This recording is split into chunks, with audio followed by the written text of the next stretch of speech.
For a second day, outside the offices of the Ministry of Finance at Heroes Circle in Kingston was the scene of a protest. A handful of firefighters are demanding the implementation of a 24-hour working shift. It was led by the sergeant who, a few weeks ago, staged a one-man protest. Kirk Wright has our story. They may have been few in numbers, but very vocal. The firefighters were clear on what they wanted. I swear, Mr. Prime Minister, we are not asking for money. We are asking for a better opportunity to save the money we have. That's all.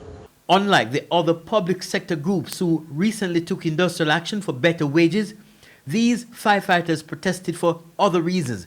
Chief among them, a 24-hour working shift. The 24-hour allows us to travel once. This current situation, we'll have to travel every day. Of course, they had other burning issues like working conditions and the gear they wear when fighting fires. Due to the nature of our job, we work with hazardous material.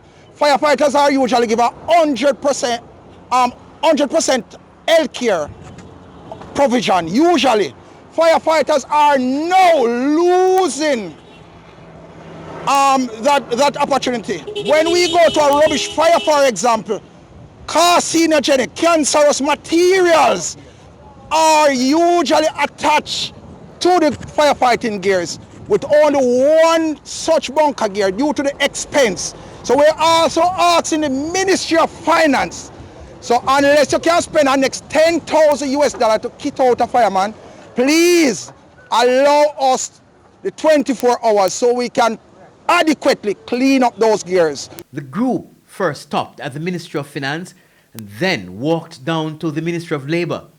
They drew the attention of persons from both ministries. The group had letters they intended to deliver to the relevant ministries. But they also wanted to get the attention of the Prime Minister. Well, that happened briefly today as the Prime Minister was leaving Parliament after a special sitting of Parliament which was addressed by the Indian President. Do you think the firefighters, the authorities will take you seriously due to the fact that they have suspended you? Do you think they'll take you seriously in this demonstration?